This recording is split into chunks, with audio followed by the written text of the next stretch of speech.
I first offer my respectful obeisances to His Divine Grace A.C. Bhaktivedanta Swami Prabhupada, ISKCON's founder Acharya, to all the previous Acharyas, the Ocean of Mercy, Sri Chaitanya Mahaprabhu, founder of the Gaudiya Sampradaya, and to all the assembled devotees. Vancha kalpataruscha kripasinabhevacha patitanam bhavanebhyo vaishnavebhyo namo namaha. It's distinct and profound pleasure to be here at the Yoga Peat. And there's a great need in our Bay Area for facilities for everyone, to have association so that one can go on with the practice of devotional service. As is mentioned in the Sri Upanishad, Kuravan evi ha karmani jijivishek shatam samaha evam tvainan yatetosti karma lipitenere. There's no alternative to this way for humans unless one has a process authorized by the Supreme Personality of Godhead, meted out by the great Acharyas. Then one is left at the mercy of the material nature, which acts quite mechanically. Maya jakshena prakriti suyate sacharacharam hetunanena konteya jagadvi parivartate. The material nature is eternal, although intermittent. There's never a time when the material nature didn't exist, although sometimes it's manifest and other times is unmanifest. The spiritual world, on the other hand, is always existing. Aham evasam evagre nanyat yat sarasat param tasmadaham tarechacha yovishishe sosmyaham. Krishna told Brahma in the very beginning of creation that before this material nature was manifested, I existed.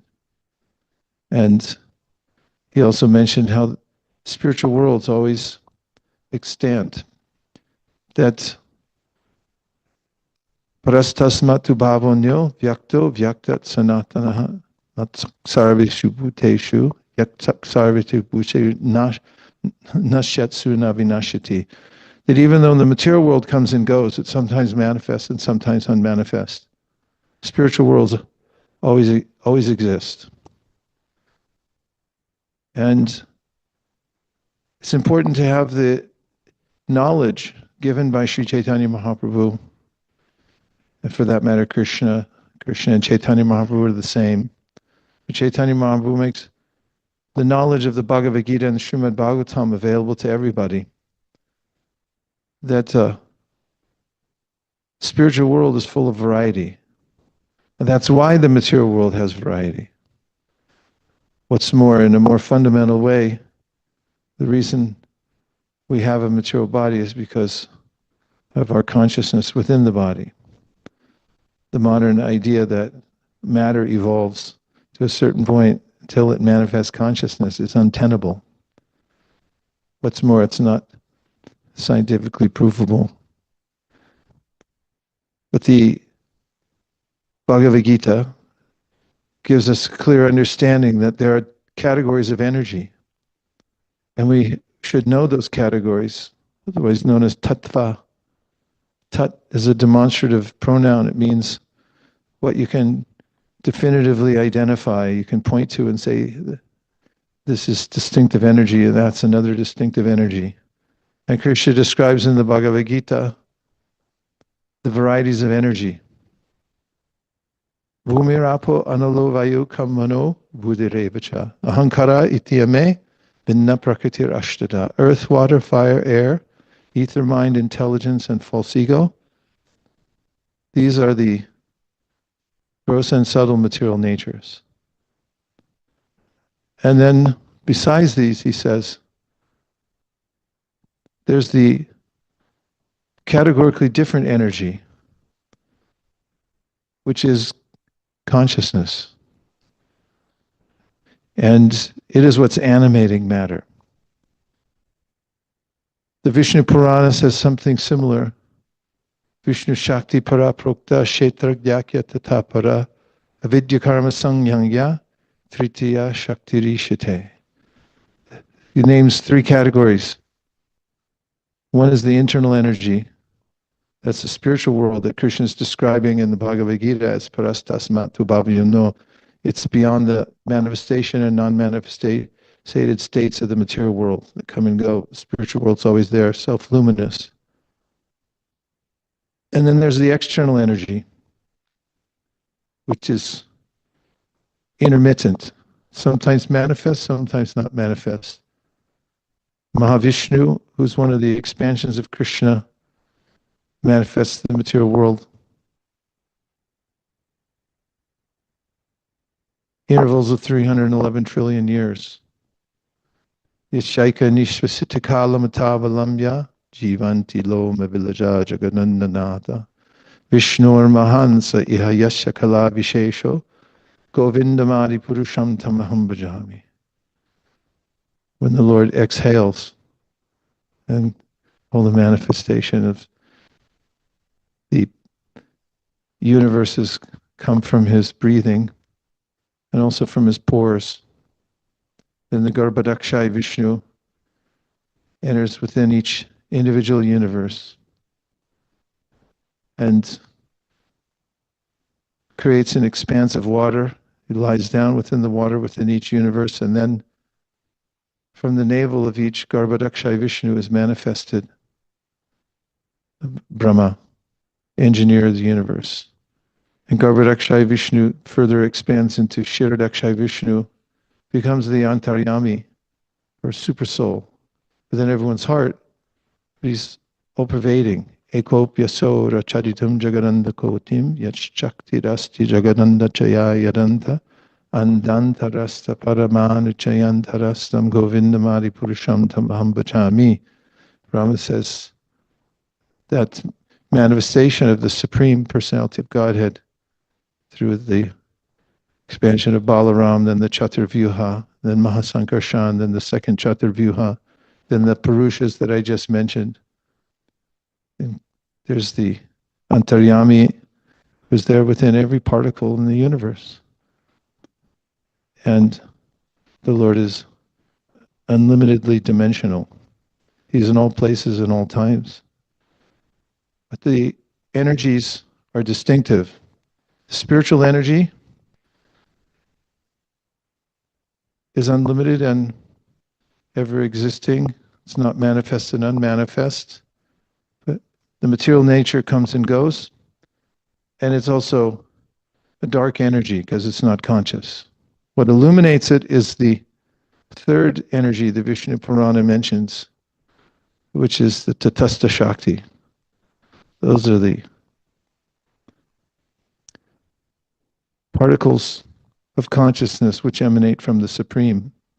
Krishna in the Bhagavad Gītā says, Mamayvamsho jiva loke jiva bhuta sanatana manakshastan indriyani prakriti-stani karshati. The living beings are my fragmental parts. How fragmental are they? Chaitanya Mahaprabhu taught from the Puranas, Kesha grashata bhagasya sharam shadrishatmakaha jiva shukshmo sarupo yam sankyatito hi chitkana. They're tiny, tiny, tiny little particles of consciousness that emanate from the Supreme Conscious Being, Krishna. But because they're tiny, and because they're tatastha, which means they can migrate from spiritual energy to the material energy, or vice versa. Those that enter the material atmosphere can become covered, are covered by the three modes of material nature and the material energy. And so we have an original consciousness, which is distinct from matter. But when we're involved with the material world, we take on a material identity by identifying with the material energy. And this Chaitanya Mahaprabhu said is the suffering of the living entity in the material world. So Krishna consciousness and the Krishna consciousness movement is a very practical, not just philosophical movement, but a practical presentation of how anyone can redirect one's soul back to the spiritual world and be connected with Krishna.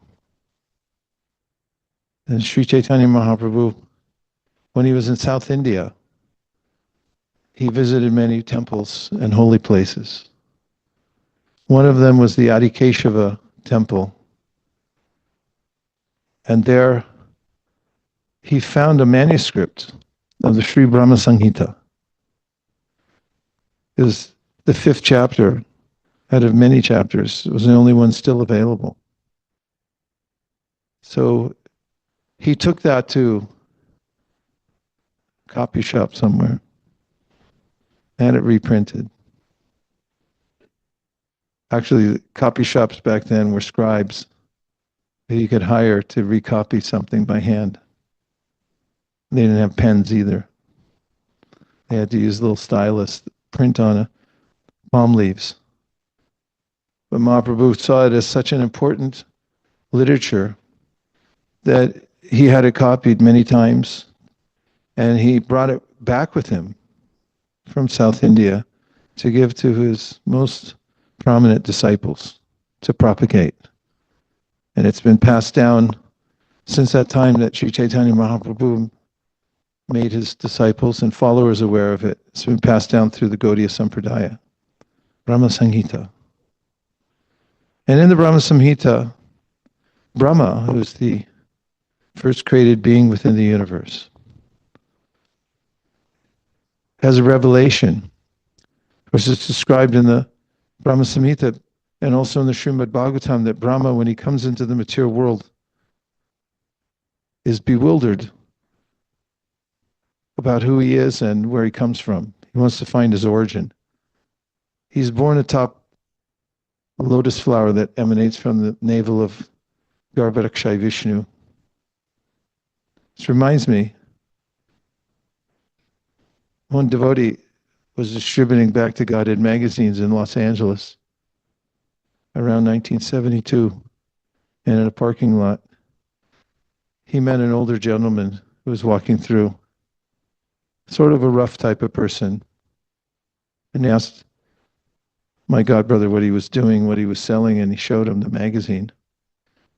And he was explaining to them some of the things I'm saying now about the spiritual world, the material world, how Mahavishnu manifests Brahma from his navel. And the man was thoughtfully going through each one of the pages in the pictures. And he concluded, he handed the magazine back to him. He said, "This stuff's so weird, it's got to be true."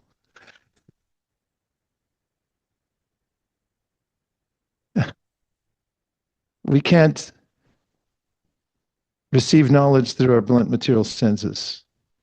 It has to be received through parampara, coming from Krishna. Otherwise, speculative knowledge or empiric knowledge gained through direct perception leads us to special funding for the rest of our lives to do projects that never yield a result. We have to have clear Vedic evidence and knowledge passed down from a higher authority. So that's what Brahma Samhita is. It's a declaration of Brahma, who's also considered beginning of our sampradaya because he's the first created being and Krishna imparts knowledge to him. But he also gets a revelation when he's lost and confused upon his emergence into the world. He begins to look for his origin. There he is, near the causal ocean, or near the Garbhodakṣaya ocean rather. He climbs down to find out his origin. But through his own investigation, he can't see who he is or where he's come from. What's more, there's quite a disturbance in that ocean, and his lotus stem is moving. And Brahma, with his self-searching prayers, then receives an audience with Divyā Sarasvatī as a messenger, and she brings him a mantra and says, chant this mantra, and by the mantra you'll achieve perfection. And Brahma, chanting the mantra, then has a vision of the spiritual world, which he recounts in the Brahma Samhita. And he sings it out in meter, as is the custom in very refined society, is that information is imparted in precise language, like Sanskrit. It's a highly refined language, and also using raga.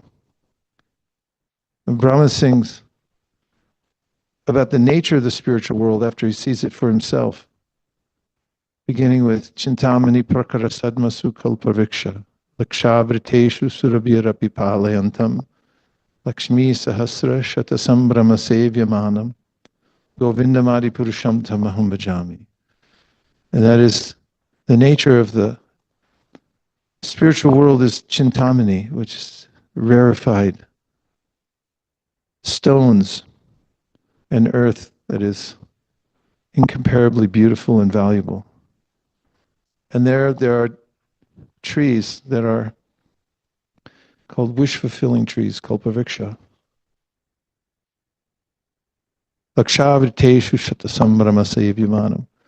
And Krishna, who's the form of beauty, who's compared to millions of cupids. Cupid is the most beautiful in the material world, attracts everyone. But Brahma says, you imagine Cupid, but times millions. That's how beautiful the form of God is. And he's surrounded by the Lakshmis or gopis. And he describes the transcendental body of the Lord and his decorations. Alola Chandra Kalasat Banamali Vamshi. He's got a beautiful garland with a moon locket. And his body, Angani Yasya Sakalindriya Vritti-manti Pashanti Panti Kalayanti Chiram Jaganti. The body of Krishna is not like the fleshy material body that is held together somehow or other by the power of material nature. But it's Satchidananda. And every one of Krishna's senses is interchangeable. That's what it means. Angani Yasya Sakalindriya Vritti-manti Pashanti Panti Kalayanti Chiram Jaganti. Ananda Chinmaya Sadujvala Vigrahasya Govindamadi Purusham Tamaham, which means that Krishna's body has interchangeable senses. For instance, he can see with his hands, or he can hear with his feet. All of them are transcendental and interchangeable. We can only use the senses for one purpose, and it's limited, but Krishna's senses are unlimited. As he describes in the Bhagavad Gītā, Vedaham samatitani vartamanani charjuna bhaviṣyani chabhutani mamtu vedana kaśķana. He knows everything all at once. And he also knows every living entity perfectly. And then Brahma describes the process of devotional service. Advaitam achyutam anadim anantarupam adyam purana purusham navayovanam cha vedeshu durlabam adurlamam bhakta govindamadi purusham tamaham bhajami. That's very difficult to understand Krishna, or one cannot understand him unless one becomes a devotee of Krishna. And this is what Krishna says in the Bhagavad Gītā, that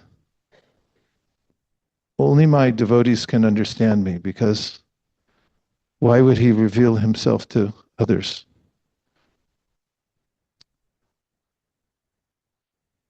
And this is also, Brahma presents how In this spiritual world, Krishna has his loving associates.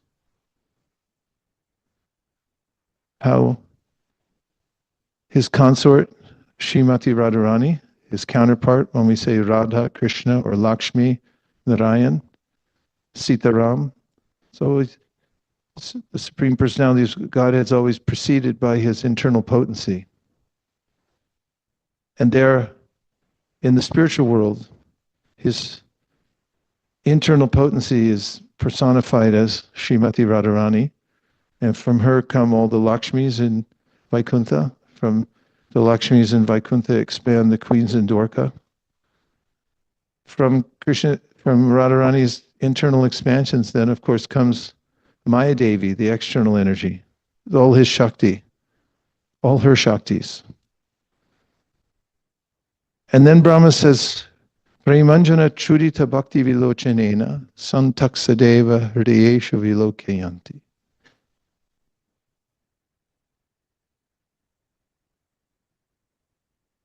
That when one develops prema, or love for Krishna, then one can see Krishna within one's heart constantly, or for that matter, everywhere, because Krishna is everywhere.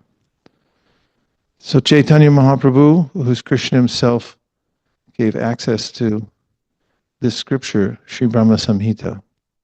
It gave the pantheon of various important personalities a place in the various levels of worship, describing Ganesh, for instance, yat pada pallava yugam viniraya kumbha dvandve pranama samayi saganadi raja vignan vihantum alamasya jagatrayasya govindamadi purusham tamaham bhajami. That Ganesh, who removes obstacles. Does anybody have Ganesh on their dashboard? Or somewhere in their house? Everyone wants to remove obstacles, right? You don't pray in the morning, please let me have some more problems. You say, please, Lord, let me have no problems. Let no difficulty come to my household. And we pray to Ganesh because he's known to have some power. But Brahma says, where does Ganesh get his power? He keeps the lotus feet of Lord Nrsimhadev on his head. And therefore he has power. An intelligent person may then say, well, maybe I'll just worship Lord Nrsimhadev. And who's Lord Nrsimhadev?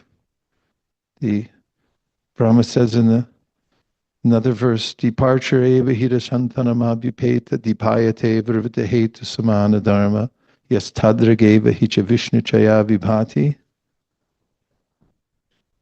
The Krishna, he's the origin, but he expands himself into many different forms. Just like if you take a candle, original candle, and you light many other candles, they all have similar light. Same fire, it's the same fire, but just expanded into different forms. So Krishna is the origin. And as we saw or heard, and also saw the Dasavatar Stotram, Ramadi Murti Shukalani Amena Tishna Nanavatar Makarod Bhuvaneshu Kindu Krishna Swayam Sambhavavat Parama Pumanyo Govindamadi Purusham Tamahmajami. Krishna expands into many different forms, Leela avatars, Yuga avatars, Purusha avatars. All of them emanate from Krishna. And so Nrsimha, Ram, all of the Dasavatar Stotra describes all of the avatars. They all emanate from Krishna. That's why Krishna is not on the list when we sing the Dasavatar Stotram. Some people have asked, but wait a minute, you're singing all these avatars, where's Krishna? He's not an avatar. He's avatari. He's the origin of all the avatars. So Sri Chaitanya Mahaprabhu pointed out that this is the direct process of attaining perfection, is to learn about Krishna. Bolo Krishna, Bhajo Krishna, Koto Krishna Shikha. Means just chant Krishna, worship Krishna, and teach about Krishna, bolo Krishna, bhajo Krishna, koro Krishna shika. And in the Gītā, Krishna says the same thing. Manmana bhava madbhakto, adhyaji mam namaskuru, mami vaishyasi yuktānāṁ, atmana matparayana. Just think of me. And just by giving our attention to Krishna, then we're perfectly aligned. And the difficulties caused by misidentifying with the material world are lifted. And the simplest way to do this, Chaitanya Mahaprabhu taught, is to chant Hare Krishna. Because Krishna and his name are the same. And when you say Krishna, then Krishna is fully manifest. There's no difference. Bhagavatam says, apana samsrutim goran yanama bibisho granan tata sadyo vimucheta yad bibheti swayam bhayam. That when you say Krishna, the name Krishna and Krishna are the same. Nam, Gun, Rup, Lila. All features of Krishna are there personally present with his name. If you chant Hare Krishna, then Krishna is dancing on your tongue. And you need never be separate from Krishna, nor is there any difficulty in contacting Krishna, because when you chant Hare Krishna, he's fully manifest in the Nam avatar. So Sri Chaitanya Mahaprabhu taught that in this age of Kali, the scriptures say that the process for perfection is to chant Hare Krishna. And Srila Prabhupada, the founder of ISKCON, came with the mission to spread the chanting of Hare Krishna all over the world. And now, in the North Pole, there are even penguins that chant Hare Krishna. And any country you go to, you can find a place like this where people have come together to chant Hare Krishna. This is the movement of Sri Chaitanya Mahaprabhu. So we have a vision that the Bay Area here in California is a very important center for technology. It's a learning center. It's highly dense with universities and various other educational institutions. And Sri Chaitanya Mahaprabhu said, Bharata bhumite hoila manusha janmajar, janma sartak kari para upakara. He said, if you're born in India, anybody here born in India? Let me take a survey. He said, especially if you're born in Bharat, he said, then you have an opportunity. Actually, he was more direct than that. He said, you have a duty to teach other people about Krishna consciousness. Because when you're born in India, you have already a sense of God consciousness.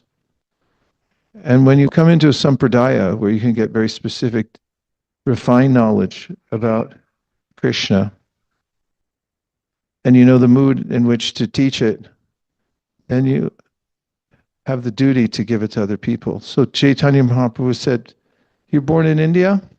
Please take the opportunity to spread Krishna consciousness and give it to other people. So anyone can take this. It's an open order. That Chaitanya Mahaprabhu said, Jari dako tahi kaka Krishna upadesh amar guru kana edesh. That wherever you go, whomever you meet, teach them about Krishna consciousness.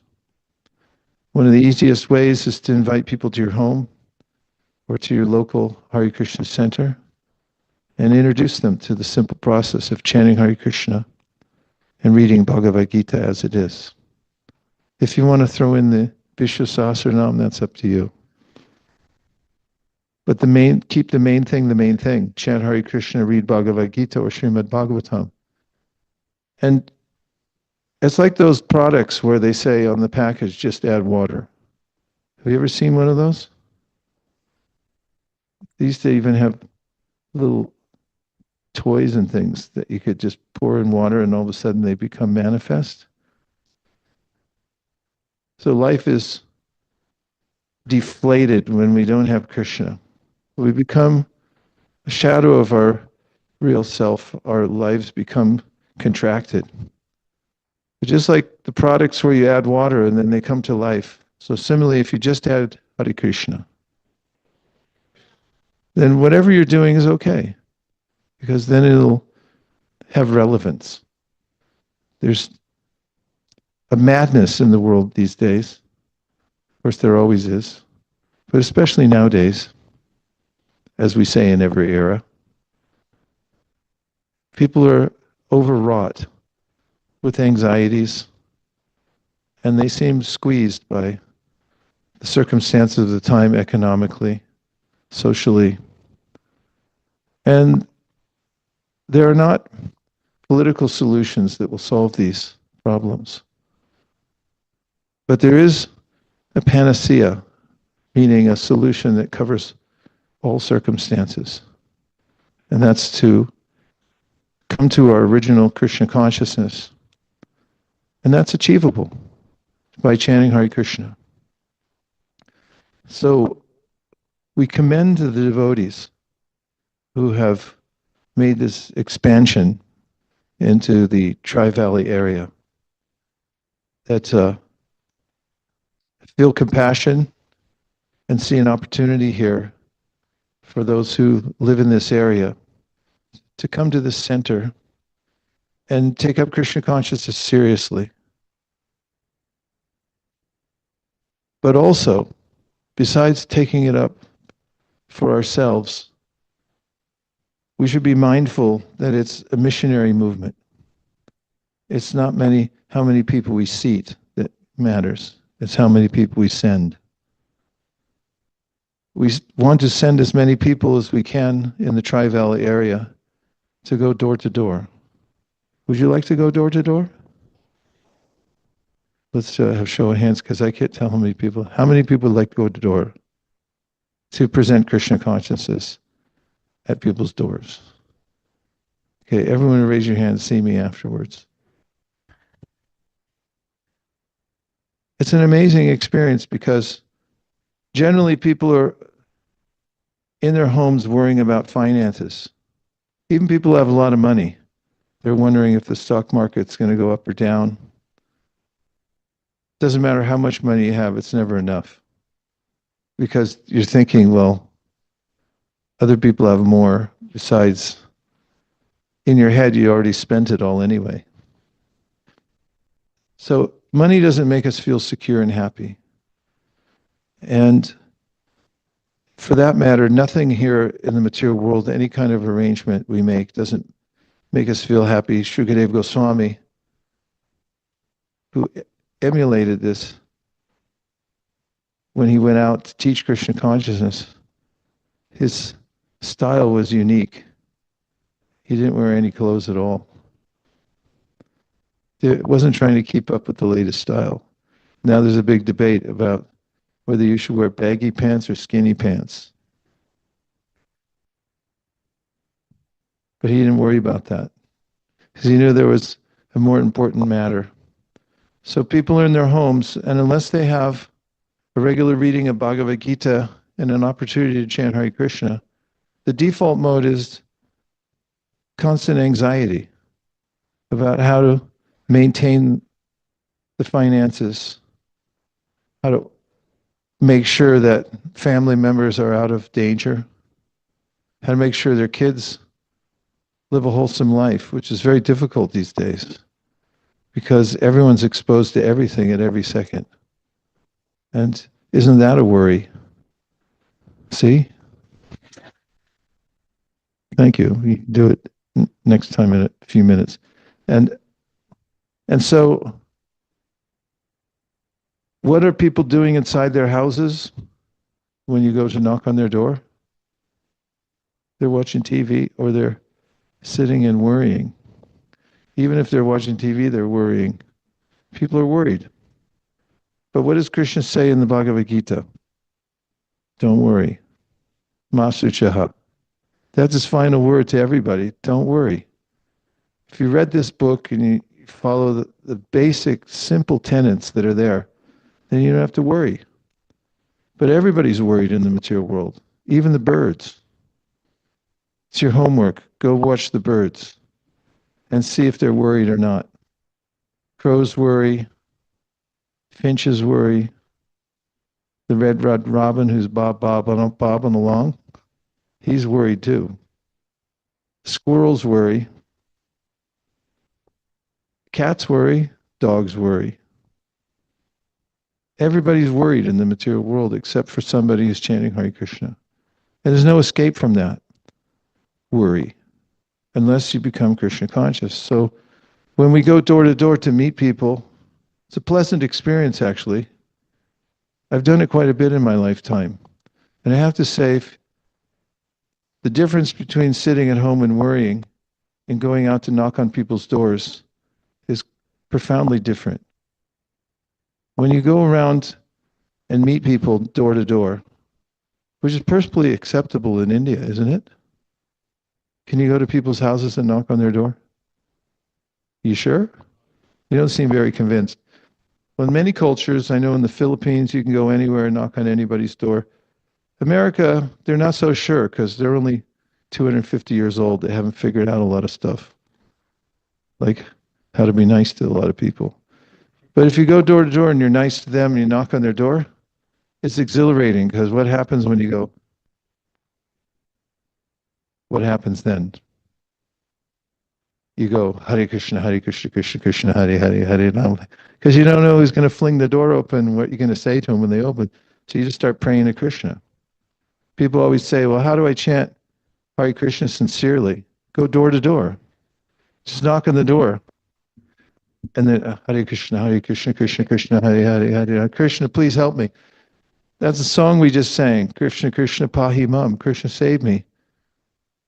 If we're an illusion, we think, my money will save me, or my insurance plan will save me.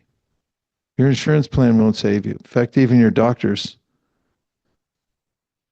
Prahlāda Maharaj says, Balasya neha sharanam pitaro nishingha nartasya chaganamudhanvati majato no tasya tat pratividir yaihancha sheshtas tava vibho tanupitam tvarupekshitanam. He said, doctors can't save you. That's why they give you 7 forms to fill out before they operate, saying, if we kill you, don't mind. We like doctors. We need doctors. I'm not saying don't go to the doctor. But Prahlāda Maharaj is saying, no guarantee, even the doctor's going to die. Could even die while they're taking care of you. And he says, parents can't really protect their children. We do the best we can, right? But there's no guarantee you can protect them. And also, if you go to save somebody on a boat, you take your boat out and they're drowning, you try to save them. He said it's up to Krishna whether you save them or not. You do your best, but you can't guarantee anything in this material world.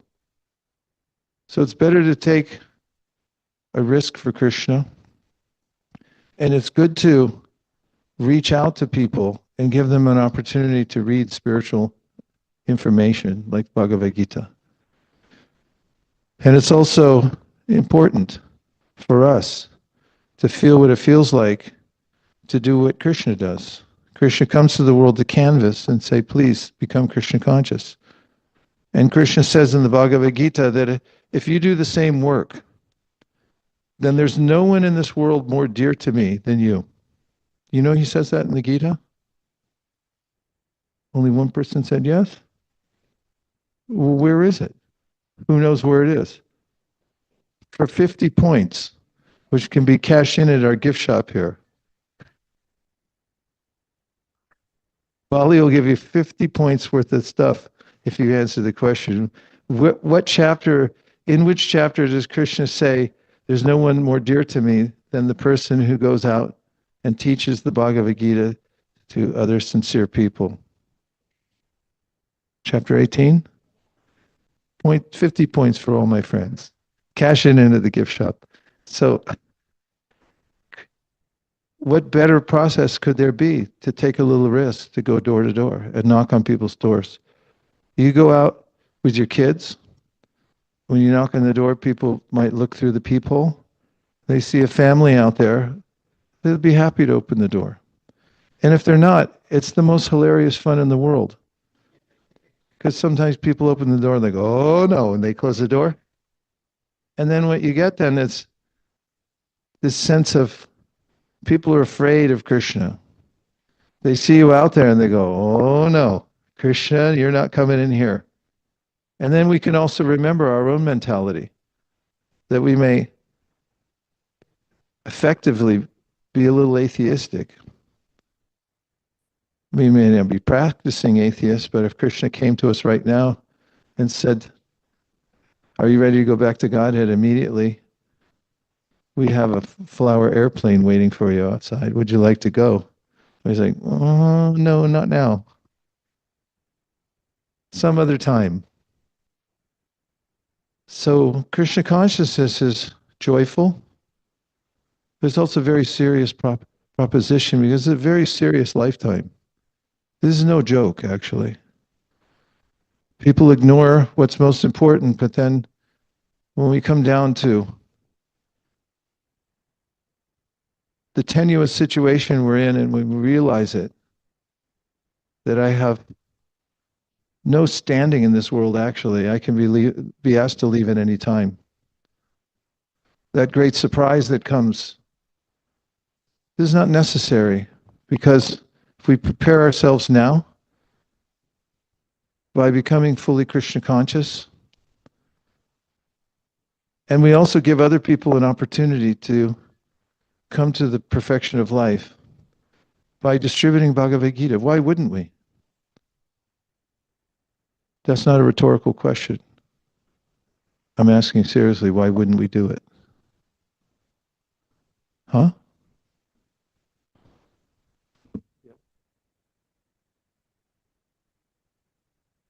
Because you're afraid? Because you're scrolling? There's a big difference between, true or false, reading Bhagavad Gita to your family or with your family and scrolling, sitting in the corner. True or false? Reading Bhagavad Gita with your family is edifying and uplifting, and scrolling isn't. True or false? So, if we're distracted or we're in a rut, it's a highly advisable to pull yourself out, find self in a hole, stop digging. And the best way is to not just chant Hare Krishna, but also to find the ways and means to meet people and give them an opportunity to take the Bhagavad Gita. Just as a curiosity, if we did go out to meet people in Tri-Valley knocking on doors, what do you think the reactions will be? Somebody who doesn't go out door to door. You guys do it all the time, so you know what the reactions are. Anybody who doesn't go out, hasn't been out door to door to present Bhagavad Gita, what do you suppose people's reactions might be if you did it? You're smiling, so you say. Here, we have a microphone for her. What do you think would happen? What do you imagine in your mind would happen if you went on a little excursion with a group of devotees and we walked up and down the street and we just went together up to the door and knocked on the door and people opened the door? What do you think it would be like? Have you done it before? Okay, good. Go ahead. You're a perfect candidate. Double-blind study. Maybe they will just see us, and if we are wearing tilak, if they know something about Hare Krishna, they would just greet Hare Krishna. If not, they might ask, who are you? Why are you here? That's a good answer. She said if they see you wearing tilak and they know something about Hare Krishna, they could say Hare Krishna. And if they didn't, they say, well, what are you doing here? Then what would you say? If they said, well, how can I help you? What are you doing? What would you like?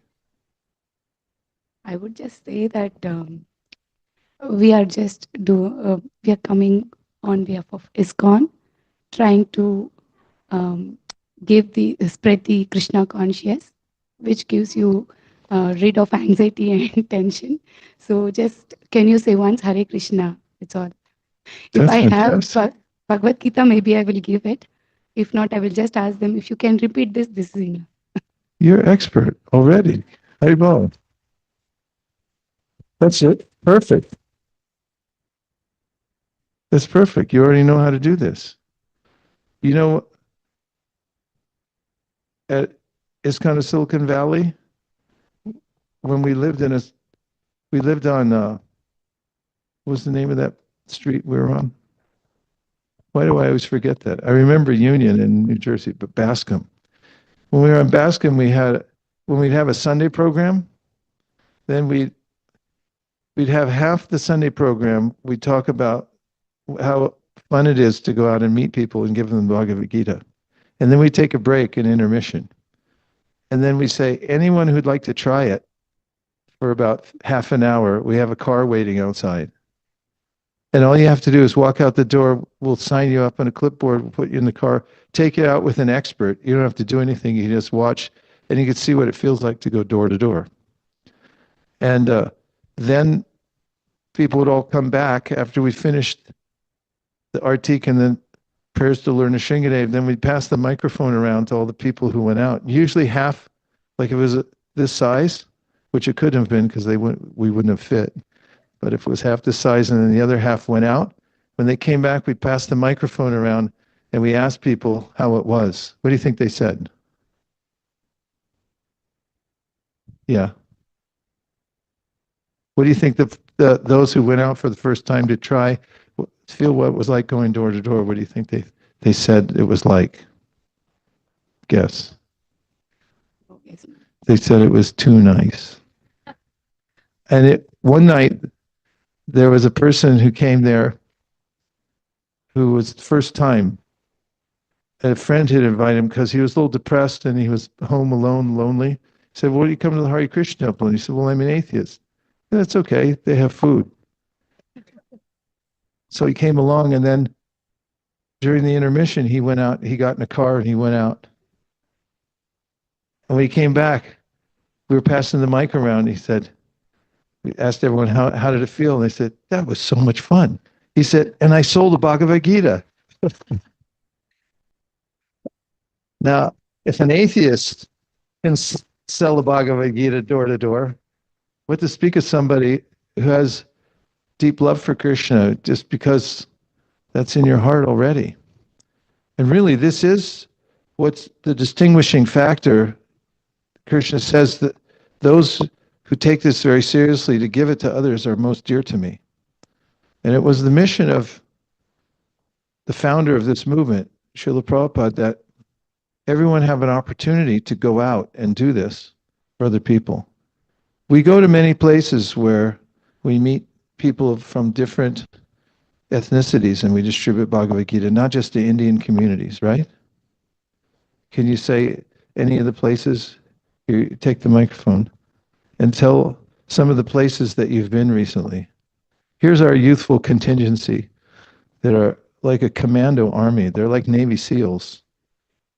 They go to different neighborhoods all over the Bay Area, and they go door to door, they go shop to shop, they go to streets. And what's it like out there? Hare Krishna Maharaj. So this morning we went to Sunnyvale Farmers Market. This morning, this is fresh right off the presses. Go ahead. It was a very nice experience. Nice means nothing. Tell us more details. So one moment that I remember was Nitai and I we went on pairs of two because there was like 7, 8 devotees who were distributing. Seven of you? 7, yes. Good. And Nitai and I we were together, and one moment I recollect is we went towards like the vendors who had less crowds, fruit vendors, and it was a Mexican person. He barely understood English, and Nitai and I gave him a perfection of yoga and in Spanish. Well, it was an English one. We told him to pass it along because we didn't have Spanish at that time. But okay, go ahead. And we asked him, can we get some fruits for our temple? and he said, "Go ahead," and he gave us like basically like a bag, and we were able to get some tomatoes for Radha Madan Mohan. So that's one thing I remember. But what's it feel like to go out into the great unknown? What does it feel like to go out there, anywhere, to distribute Bhagavad Gita and various books? What does it feel like to you? For me, it's very purifying, especially when somebody gives you a hard time. It's very you find greater taste and love for Bhagavad Gita because you kind of feel sad for them and how they're rejecting such a great opportunity, and it's also purifying for you because you're getting more and more rejections. So I consider this to be like a great sadhana. Out of 20 people, how many people give you a hard time, generally? Maybe like 4 or 5 people. 4 or 5, that's not so bad. And the rest of them? They engage in They love you. Yeah. They see young people and they say, wow, this is fantastic. Anyone else? You want to testify? Testify. Hare Krishna Maharaj. So just adding on to Ambarish, I want to take a moment to glorify him real quick. He was very active today. We went to the Kirtana, the weekly Harinam in Palo Alto after Sunnyvale, and he was approaching everything that moved. He was approaching every person, didn't leave anyone behind. Him, Ananda Swarup, and some other devotees. He just went up to one, I think it was a Mexican person, and then he just asked for fruits, and he just gave him a whole box of strawberries, which are on the way to the temple right now. So it was very ecstatic, and whenever we go, there's always like this mysterious kind of vibe. We don't know what we're going to face, what we're going to expect. So like Ambarish said, it is a very purifying experience. So, yeah.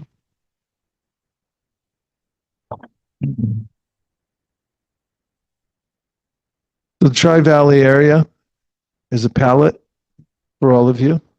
You're deputized. Means because you already know Krishna, you have realization that other people don't have. You have opportunity that you don't have. You can take an excursion sometime soon and go out to feel what it's like to meet people in their homes or near their businesses and offer them Krishna consciousness. And if we like, we can set up a Sankirtan festival to come up and we can all go out together. What do you think? And for the Sankirtan festival, you don't have to distribute any books. You just have to agree to go out. We could give a little seminar and talk about it, like here's the legacy of book distribution, here's some things that you can tell people. We'll equip you in every way possible. And then on the day that we'd go out together to a few different spots because we wouldn't all fit in one place. And there's probably spots are plentiful here in Tri-Valley. And then you could watch some devotees distributing. You could go along on the excursion. No heroics necessary. You don't have to perform. The only one thing you have to do is touch the pavement. Means you get out the door, go with the group, and when we get there, we'll meet in the places that's assigned, and then we'll all take a photo. You put your foot on the ground together, and we take a picture. And then you could show it to everybody, say, I went out. Remember when you vote, does anybody vote? 3 people voted. Okay, you get a little pin that say, I voted. We'll give you a little sticker. Make some stickers. I went out. I touched the pavement. Can you do that? We'll fund it. Just arrange it. Or get Part. He's the merch king. You can work with him. And we'll give everyone a little sticker that says, I touched the pavement. And you can have a picture. You can put it on your mantle. When people come over, say, see, I went out to just help distribute Lord Chaitanya's movement. So I'm saying this very practically because this was Prabhupada's mood when he came to America alone on a boat, didn't know anybody, and he just went around and talked to people, and that's how this movement started. So imagine what all of you can do here in Tri-Valley to spread Krishna consciousness. I think with all of you participating, you could probably make the whole Tri-Valley fully Krishna conscious within a few months. What do you think? Now let's see if you have any questions, comments, or complaints. Vaisesika Dasa coming in here telling everyone to go door to door. What do you have? Yes, Prabhu?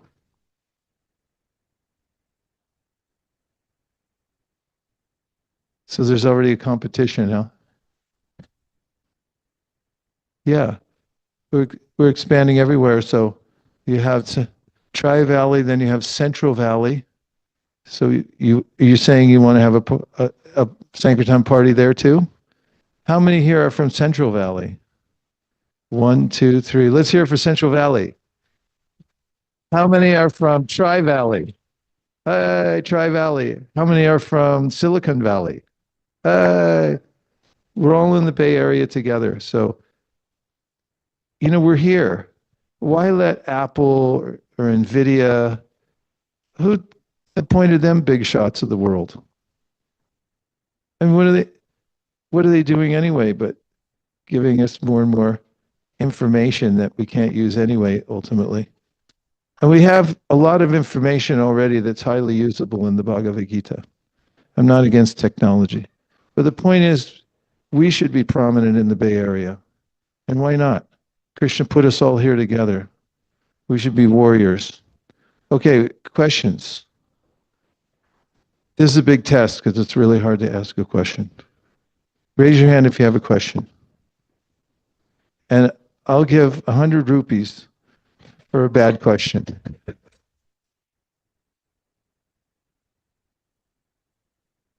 I'm not leaving here till I get 3 questions out of you. And they better be good, because I'm not going to give up this 100 rupees very easily.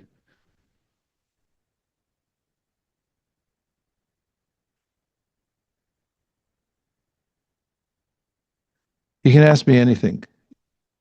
Who's asking a question over here? Prajnath, bless your heart, Prajnath. You were talking about Brahma's prayers to Krishna when before the beginning of creation.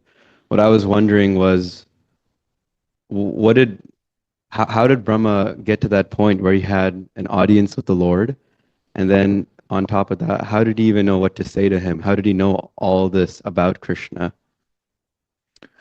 Well, he was self-searching, as described in the Brahma Samhita and also the Śrīmad Bhāgavatam. And as the Vedanta Sutra says, atato Brahma jignasa, that when you come to full consciousness in the human form of life, not full, but it's a juncture where you can develop your consciousness, then you should inquire. And when you inquire, there's going to be a response, because Krishna is fully responsive. So it's quite natural when one evolves. It's not Darwinian evolution that matter evolves, but we evolve through different species, the soul, by the law of karma. And when we come to the human form of life, there's a natural sense of inquiry. And when one exercises that inquiry, then Krishna, who's the Antaryāmī within everyone's heart, he says in Gītā, Teṣāṁ satata-yuktānāṁ bhajatāṁ prīti-pūrvakam dadāmi buddhi-yogaṁ yena upayānti te. That if you're sincere and you inquire, then I'll guide you from within the heart. So because Brahma was deeply self-searching, even though he was born into ignorance, he did have that impetus to ask. And Krishna fulfilled his desire. Uvāca puratas tasmai tasya Divyā Sarasvatī. That Divyā Sarasvatī appeared before him as a representative and gave him a mantra. Tapas tvaṁ tapa etena tava siddhir bhaviṣyati. And she said, you take this mantra and you'll have all perfection. And then Brahma chanted the mantra. He got clear knowledge. He also met personally with Krishna. Krishna gave him heart and soul, all the knowledge that he needed, which was the truncated version of the Śrīmad Bhāgavatam in 4 verses. Does everyone know the catur-ślokī Bhāgavatam? Does anybody know the Vishnu Sahasranam? Puruṣ Sukta. 1. So how about Adobe? What's the language called? Huh? Python? 1, 2, 3. Or C++? 4, 5, 6. Anyway, you could learn all these things in the Śrīmad Bhāgavatam. Krishna taught Brahmā in 4 verses, the whole Śrīmad Bhāgavatam. It's called the catur-ślokī. And Krishna's so kind. It's mentioned there in the Bhagavat that after he instructed him, he shook Brahma's hand. And he said, Bhadram te. He said, good luck, Brahma. I wish you all auspiciousness. Krishna's always there ready to give us whatever we want to know about him, he'll arrange that we can know. And even if we're confused about who God is, Gajendra didn't know. He didn't know who God was. He just had prayers ready to offer. He was in anxiety because he had a crocodile on his leg. And when he offered his prayers, Krishna heard the mood of his prayer and he came down and rescued him. And what about Dhruva? Did he know who? Yeah, Dhruva. Did he know who God was? He didn't know precisely who God was. His mother just told him, if you want to get one over on your father for dissing you,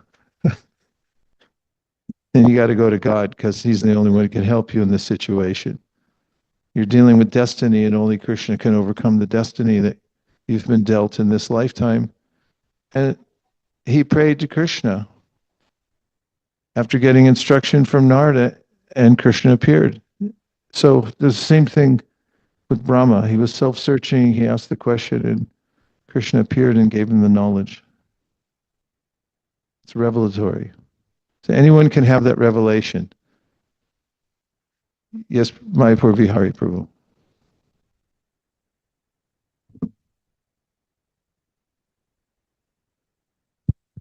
Hare Krishna Maharaj, you are referring the scrolling.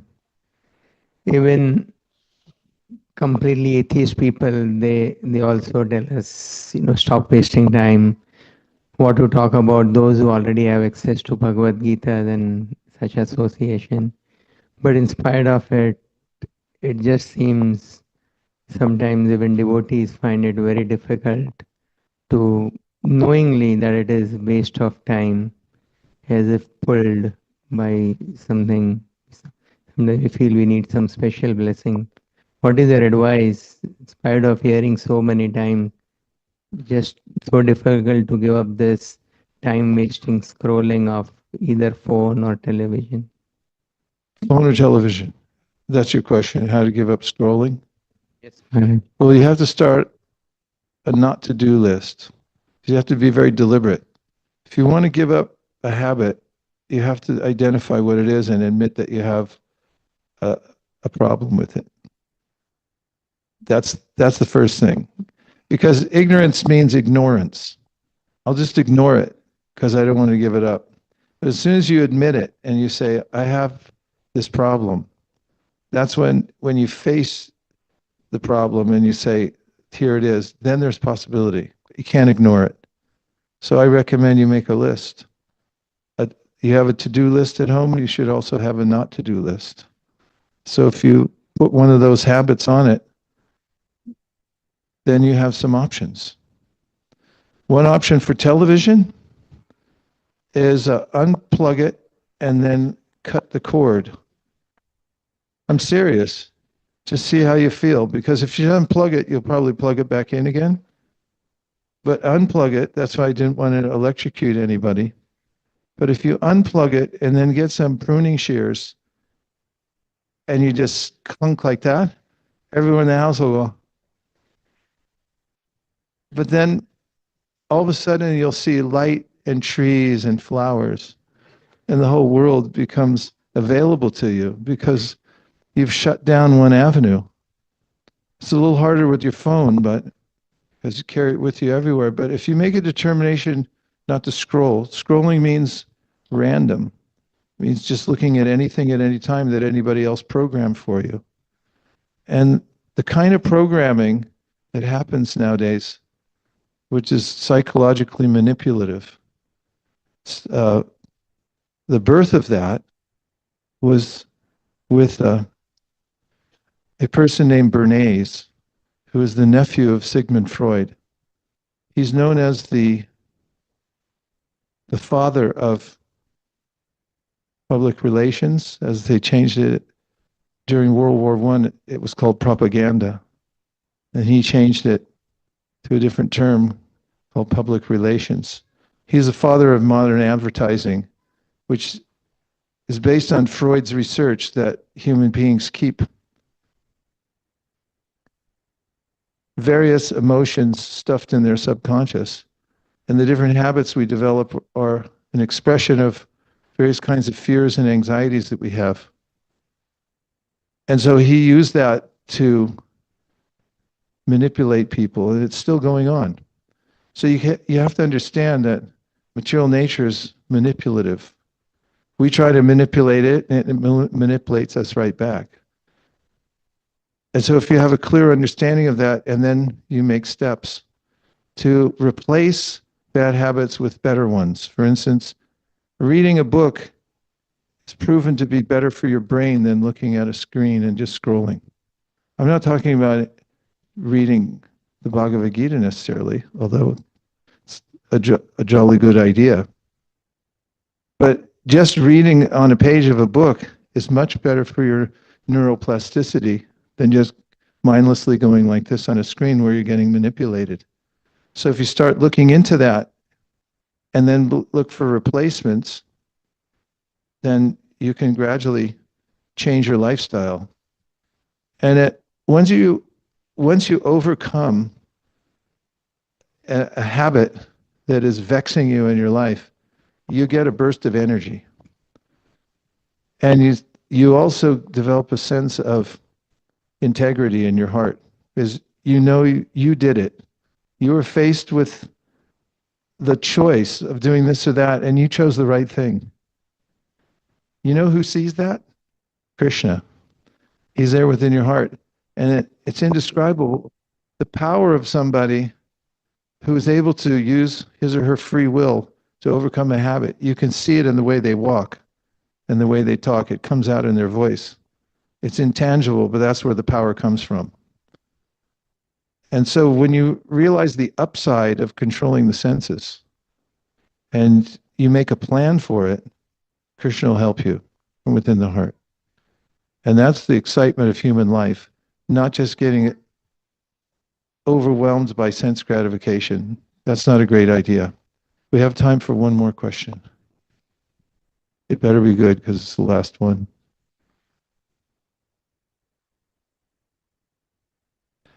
I only say that as half joking because once when I was in Vrindavan about 25 years ago, and the devotees asked me to give a class during a very busy time when many senior devotees were there. And I was sitting in the library in Vrindavan looking at the verse, and my godbrother Mahatma came up to me and he goes, "What, are you giving class?" I said, "Yeah." And he goes, "Better be good." So we always say that to one another. That's why I said it, Siddhir. Thank you, I'm Maharaj. not trying to pick on you. Thank you, Maharaj. When we go out on book distribution door to door, initially when we talk to one of the spouse, the entire picture is good. We are explaining either Śrīmad Bhāgavatam or Bhagavad Gītā, and it looks very promising. And then the second spouse comes into the picture, and the entire picture changes at that point. Yeah. So the question here is like, by that time we are at our wits end that okay, we'll successfully be able to give the book or the set of Bhagavatam, and then we start pulling back from that space. And the situation completely changes in 180 degrees. So in that scenario, what do we do? Do we continue to endeavor to give them the book or give them the set? That's one. And then the second question, like, how do we explain it to our book distributors who are, some of them are with us for the very first time? How do we explain that, okay, this is fine, don't worry about it? We'll get the opportunity to get the book. So how do we motivate the co-book distributors that are with us? So two questions were there, Maharaj. Yeah, I can relate to both of them very much. In fact, the second one, I started distributing books in 1973. And when I travel to different places, there's a lot of the community comes out, and I go on with them on book distribution. And I can read what they have on their faces. It's, let's see the magic. And I don't have any magic. So I look at Kṛṣṇa and I'm saying, yeah, Kṛṣṇa, let's see the magic. It's a great responsibility to do that, to take other people out and show them how to distribute books. It's a leap of faith. And you just have to follow Krishna's instruction in the Bhagavad Gītā and be equipoised. Equipoised. Krishna says, loss, gain, victory, defeat, stay the same. You're not the doer.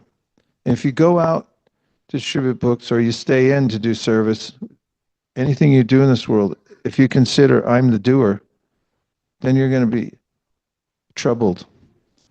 But if you consider Krishna's the instrument and you don't take credit and you just do his work, as he says to in the Bhagavad Gītā, karmanyeva karaste palishuka dachana, you always have you're always entitled to do your service, but you're never entitled to claim the fruit.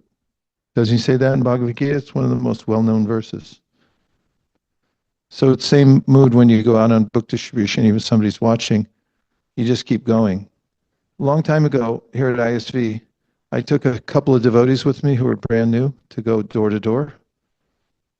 And it was the first time it happened to me in a long time. Maybe 10 doors in a row just said no. That's a lot, considering it takes a while to walk up the door, knock on it, wait for them to come. And they were starting to feel sorry for me. I was like, don't feel sorry for me. But I didn't succumb to any kind of sense of despair, because if you just keep going, then you're going to meet people who are sincere. And there was a stretch of time when I was going on book distribution by myself. I had a spot at the San Francisco airport. What is now Terminal 2 used to be the international terminal, for those of you who fly out of SFO. And they gave us a booth out there to distribute from. And I had two partners that were devotees who were coming out, and then they moved and went different places. So there I was all alone. And in order to remain of steady mind, I created a chart for myself. And on it listed the 6 major categories of responses that people would make to me. One of them was they ignored me like I didn't exist. And on the far end of the chart, on the other side, was they came over delighted to meet me, and they gave generous donation. And then there was every other variation in between that you can imagine. I won't go into all the details. So every day I just go out, and to keep a steady mind, whatever response people gave me or non-response, I just put it on my chart. And I realized after a couple of months, the chart always filled out the same way. I just had to keep going. So that's why, in our service, we just have to be servants and go out and do what we need to do and stay steady. And as far as when you meet 2 people and one person's enthusiastic and the other one isn't, did you want advice about what to do? Yes, Maharaj. Well, I hate to sound like I'm giving techniques or something, because it sounds like nephew of Sigmund Freud or something. But everyone wants attention. And usually in a relationship, one person has a role to play. And as husband and wife, oftentimes the wife will be eager to protect the husband or vice versa.